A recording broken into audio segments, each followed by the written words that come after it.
So just to give you background on ExchangeWire, it's a blog that covers ad trading and ad exchanges and media optimization. We have two blogs, ExchangeWire, which covers the European market, and ExchangeWire APAC, which covers the Asia Pacific market. We also do our own events, the ad trading summits, and we do these in London, Paris, Singapore, and we're doing a joint venture with Adzine, the German magazine, on June the 28th to discuss this particular area in the German market. So today's presentation is going to be focusing on the publisher and how it can compete in this data-driven space. So just to give you sort of a background on the market in Europe, so ExchangeWire is going 2 years. And the reason why I set up the blog was to cover this sort of new automated space. The traditional way of selling media in Europe is effectively the agency represents the brand, and you have an ad network sitting in the middle between the publisher and the advertiser. Our ad networks traditionally aggregated supply on behalf of the advertiser. Okay, I think we're ready to go. Oh, excellent. So we're going to cover, this is the agenda for today. So we're going to cover the current display European landscape, the challenges and risks of publishers working in this particular space, the opportunities for publishers, and some of the industry hurdles that will sort of prevent the growth of the data-driven display space. So this is the current ecosystem app. I know you've seen this today, but it's an absolute mess. There's so many people, so many vendors in between the publisher and the advertiser. And today we're going to talk about this half of it here and talk about the technology and the vendors in between the publisher and the advertiser. So I'm going to cover off some particular ad technology and some of the vendors. So the first up is real-time bidding.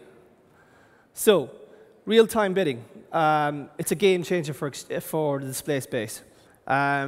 Basically what real-time bidding is, it allows you to buy impressions, a single impression, based on data passed from a publisher, and that data could include URL or behavioral data. Traditionally, impressions were bought in bundles of 1,000 from ad networks and other sources. This is a big change for the industry, and there's a lot of people working on this particular problem at the minute. So this is how traditionally advertising sold. The 3 martini lunch, you've seen the Mad Men thing before. Long lunches, relationships with agency media planner buyers. No real automation involved.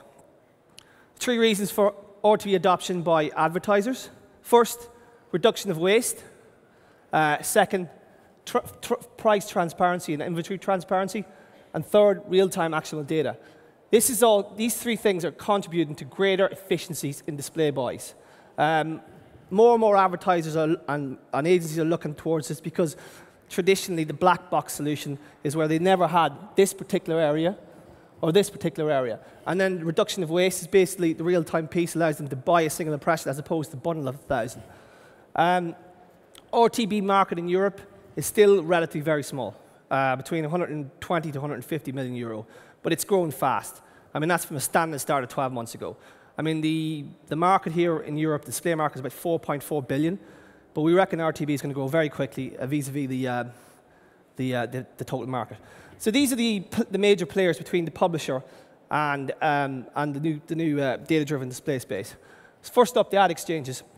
Ad exchanges effectively facilitate the buying and selling of inventory on their platform. It allows publishers to put inventory into the automated channel.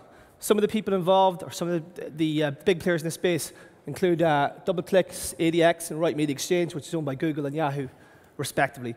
There's also Orange Ad Market, which is owned by Orange and run by OpenX. The second is the supply-side platforms, which you've heard from today, Jason and Thomas. The major players in this space are Rubicon, AdMail, and Prove Digital. Initially, these guys acted as a yield optimizer. They worked with publishers to manage their ad network relationships and manage yield across remnant inventory.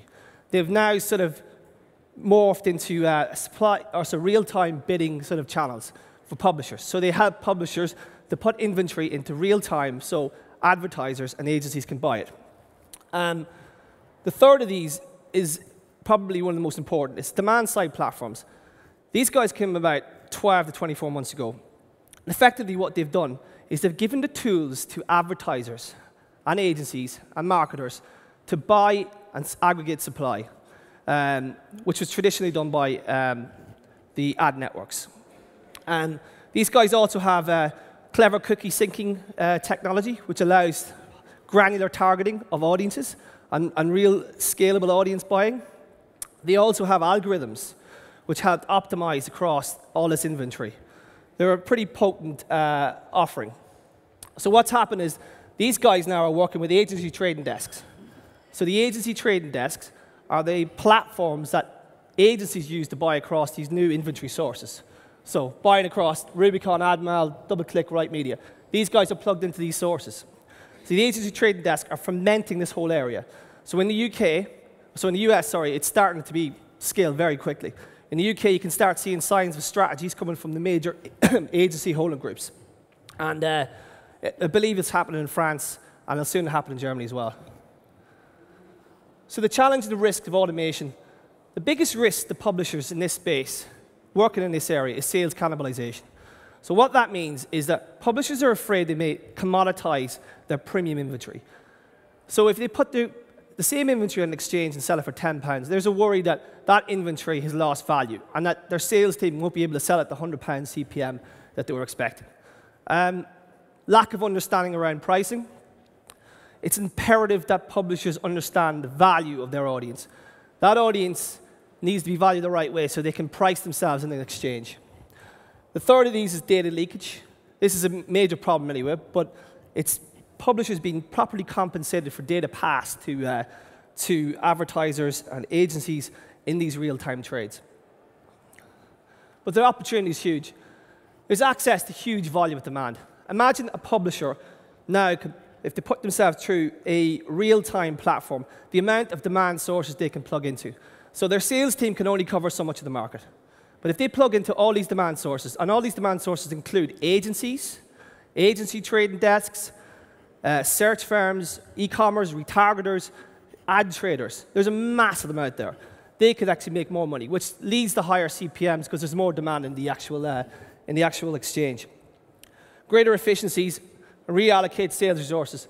Instead of having your team selling, your impressions at 10 to 15 pounds CPM, you can get that same price in the exchanges if you price it right and reallocate your sales resources to sell higher price inventory elsewhere. So future strategies and technology partners for the European sell side, how do they work in this space? They've got a couple of options. They can work with an ad exchange or SSP, work in an open exchange, sell to multiple buyers. Some publishers won't like this strategy because it may cause sales cannibalization. And I've seen the private exchange strategy was talked about today by Jason, but it's an option for big publishers. So these are the guys offering these solutions. AdMail seem to be most vocal in the space at the minute.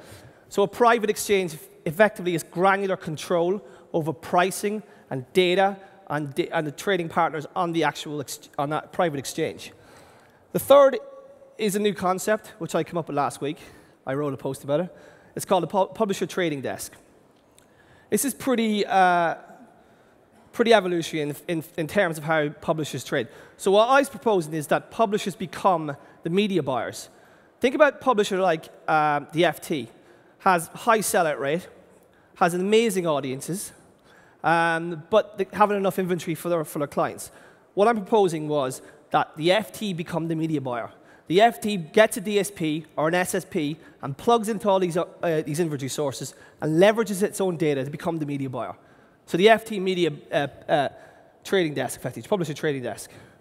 So this could be an FT trader, who knows? So the biggest probable hurdle to this data-driven display space becoming bigger and stronger is the EU privacy directive, the cookie directive. Now, the cookie directive is very vague, typical EU legislation. They always mess it up. But my feeling is that the industry and the EU will come to some kind of agreement on self-regulation. So I expect this data display space to grow and grow and grow. So if you want more information about this, the Ad Trader Conference, it's a bit of a plug, sorry, is on the 28th of June in Hamburg. And do come along if you're interested. And thank you very much.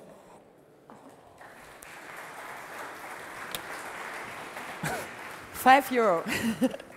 Thank you, Ciaran. No worries. Very interesting. I like your accent. Is it Irish? It is, yeah. Yeah, cool. You brought some drinks?